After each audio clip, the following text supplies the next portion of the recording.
Моральная и физическая деградация, безразличие к жизни, апатия, обломка без очередной дозы – таковы последствия употребления наркотических веществ, и прервать этот порочный круг выходит не у каждого. Уберечь молодежь от пагубной зависимости – цель таких профилактических лекций. Ее организатор – Сунжанская районная администрация.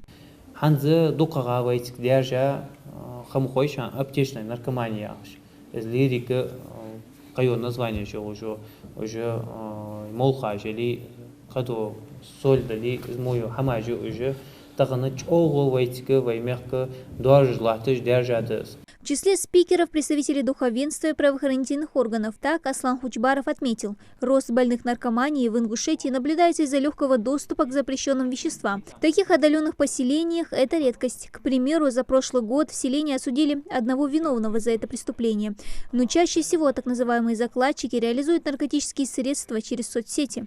Подозрительные хамбагич, аюлуш, апосы, лахты, бойби, подозрительные. Обратиться или сразу, или директор, или еще херховой боли, либо учителя, когда я отца, социальные связи, телефоны же, хатвоги, сразу вопрос решите. Употребление психотропных, наркотических и алкогольных веществ не приводит ни к чему хорошему. Вот главный посыл организаторов встречи. Эту истину в который раз здесь повторяют и учащиеся первой школы мужичи. Такие лекции с ними проводят на регулярной основе. Наркотик наносит вред на тело, организм человека.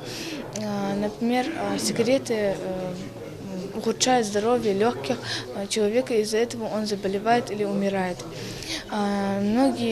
Некоторые люди используют таблетки, которые могут убивать, пьют алкоголь, из-за этого у них бывает неадекватное поведение. В любом случае, наркотики, что вообще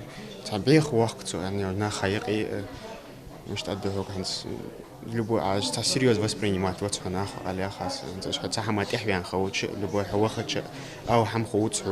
Затронули на лекции и темы экстремизма и терроризма, причиненные моральный и материальный ущерб, погубленные жизни, все, что несут за собой террористические акты. Актуальным вопросом на сегодня остается тема лайков и репостов в социальных сетях как основание привлечения к уголовной ответственности. Поэтому ребятам очень важно выбирать правильный контент в сети. Просто 2013 году какой-то мальчик поставил лайк, сегодня это выявляется, и его забирают правоохранительные органы. Так, уголовно наказуем смуду хамажа.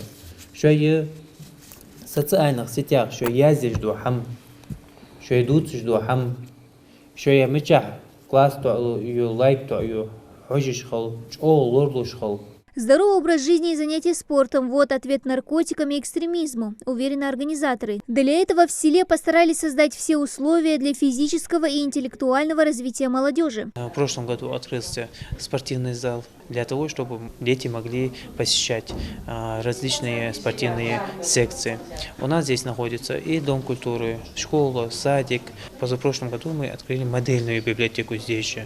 В завершение встречи лекторы в очередной раз призвали молодежь осознанно обдумывать каждое решение, чтобы не пришлось жалеть об этом всю оставшуюся жизнь. Дана Плиева, Адам Далаков, Новости 24.